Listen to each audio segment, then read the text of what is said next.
Agora vamos falar sobre a crise no Oriente Médio, o que está acontecendo por lá.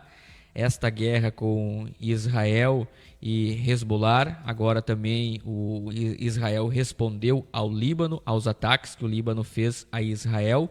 Como essa questão da crise no Oriente Médio pode afetar a economia e essa guerra, Luiz Fernando, na tua avaliação, ela vai continuar ou vai ter um cessar-fogo aí nos próximos dias, de acordo com as negociações que estão se encaminhando para isso?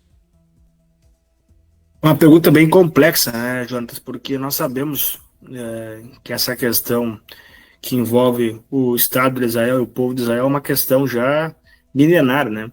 Realmente, esse povo é um povo que vem sofrendo perseguições ao longo da história. E se nós pegarmos a própria Bíblia, já demonstra e já fala sobre isso. Mas vamos falar de algo mais recente, para a gente não fugir muito da nossa análise aqui mais contemporânea.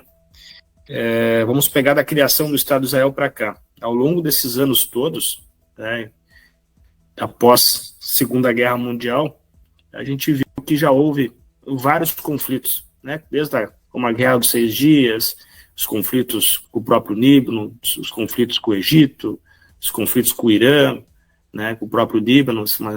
Então, tem uma série de conflitos, né, teve até a questão da Primavera Árabe, uma série de questões lá que envolvem esse conflito nessa região do Oriente Médio, desses países, inclusive, com o Estado de Israel.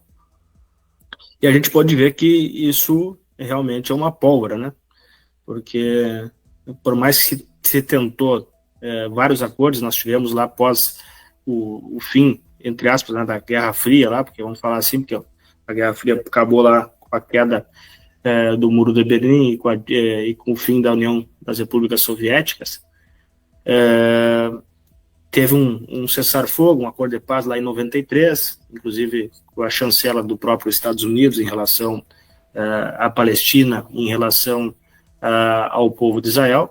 Mas a gente sabe que, né, principalmente naquela região da divisa, ali na faixa de Gaza, sempre tem esses conflitos, e obviamente que após aquele trágico ataque cruel por parte do grupo terrorista Hamas, onde se ceifou a vida de crianças, mulheres e milhares de israelenses em 7 de outubro do ano passado, Israel, obviamente, que está dando o troco, né? E tem que fazer isso para deixar muito claro que não vai tolerar, e o mundo todo tem que se posicionar nesse sentido. E aqui vai a crítica também à diplomacia brasileira, que não tem classificado e demorou muito para classificar o Hamas e esses grupos que fizeram esse atentado terrorista como grupos terroristas de fato, né, em relação a esse ponto. Então, nesse cenário todo agora, é difícil dizer se vai haver um acordo de paz, e se houver esse acordo de paz, se esse acordo de paz vai ser, de fato, respeitado. O que a gente pode comentar é justamente que existe grande preocupação, porque é um cenário que vem, digamos, crescendo, e já faz mais de ano que está ocorrendo essa guerra, que é uma guerra muito mais tecnológica, né, Jonatas, com táticas bem claras, para pegar, e aqui vai os parabéns ao povo de Israel, que está conseguindo justamente conseguindo monitorar os líderes dos grupos terroristas, como o Hezbollah e o Hamas, né, mas que envolve também, obviamente, agora as autoridades, tanto do Líbano como do Irã, e da autoridade palestina, desses grupos terroristas como Hezbollah e Hamas. E a gente sabe que, embora tu consiga, consiga eliminar, digamos assim, os líderes desses grupos, surge da base deles outros líderes, e parece que é um conflito sem fim, até pela questão, como é que eu vou dizer o termo correto, exagerada, ou um certo radicalismo extremista de alguns religiosos dos muçulmanos em relação ao povo de Israel e desses grupos que ali estão, e com isso eles acabam continuando esses ataques crescentes em relação a Israel. Então, por mais que a gente deseje e queira que aconteça esse acordo de paz, e que por mais que ele possa vir a acontecer, a gente não tem a certeza ou a ciência de que, de fato, esse acordo, uma vez acontecendo, vai ser respeitado por tudo que está ao longo dessa história do Oriente Médio, dos países do mundo árabe aí contra o Estado de Israel e vice-versa, né? Porque podemos dizer que também que pode ter esses desejos entre ambos aí muito aquém de um acordo próximo. Então eu sei que ficou um pouco confuso esse raciocínio aí, mas é porque realmente há muita complexidade em relação a esse conflito e um histórico dele recente, desde a Segunda Guerra Mundial para cá, nos faz refletir que realmente não temos ainda no curto e no médio prazo, ao menos para mim, a visualização, o vislumbre de que essa guerra vai parar, mesmo que aconteça um acordo entre as autoridades que estão no exercício do poder hoje. Exatamente, a gente tem notado aí, como tu bem falastes, desde os tempos bíblicos há conflitos com Israel, né? Logo que surgiu o povo judeu, o povo hebreu, que é escolhido por Deus, segundo a Bíblia Sagrada, né? Mostra ali os ataques de outras nações contra o povo. Mas também na Bíblia fala que Israel sempre sairá soberana em suas batalhas. E a gente está acompanhando aí nos dias e o que está acontecendo, Israel vencendo algumas batalhas, inclusive agora, Luiz Fernando, Israel conseguiu eliminar um líder do Hamas, né, que criou-se uma possível cessar-fogo ali contra o Hamas. Mas ainda a gente vai acompanhar os próximos passos. Também o Benjamin Netanyahu, que é o primeiro-ministro de Israel, foi ameaçado em sua casa com um drone lançado, disparando contra a sua residência, mas ele não estava com a sua família.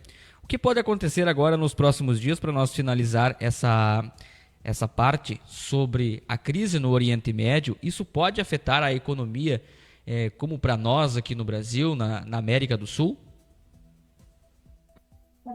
Jonatas, muito boas as colocações em relação a isso, e realmente eu quero aqui parabenizar a inteligência, tu vê o que é a tecnologia nova do Estado de Israel, que tem conseguido, sim, fazer essas eliminações desses líderes, desses grupos terroristas, né? E para a gente ter a paz tão sonhada, passa, sim, pela eliminação desses grupos terroristas, tanto do Hezbollah como do Hamas. Vai ficar muito claro em relação a esses pontos aí. E a gente tem uma frase que dizem no dia a dia aqui, que serve para o Brasil, que o bandido não se negocia, né? A mesma com terrorista, muito menos. Não se pode negociar, tem que realmente tentar eliminar qualquer tipo de grupo terrorista. E a eles a força da lei, porque efetivamente eles cumprem os piores tipos de atrocidades, inclusive matando mulheres, crianças e fazendo essas pessoas de escudos humanos para justamente se protegerem de possíveis retaliações por parte do exército de Israel. Então são pessoas que realmente não merecem o mínimo de respeito de qualquer pessoa que pensa num país sério e com paz, que nós que desejamos, né? Mas como o Estado de Israel tem um exército muito preparado, competente, tem muita tecnologia, eles estão conseguindo, sim, de certa forma, êxito nessas operações pós o ataque do ano passado.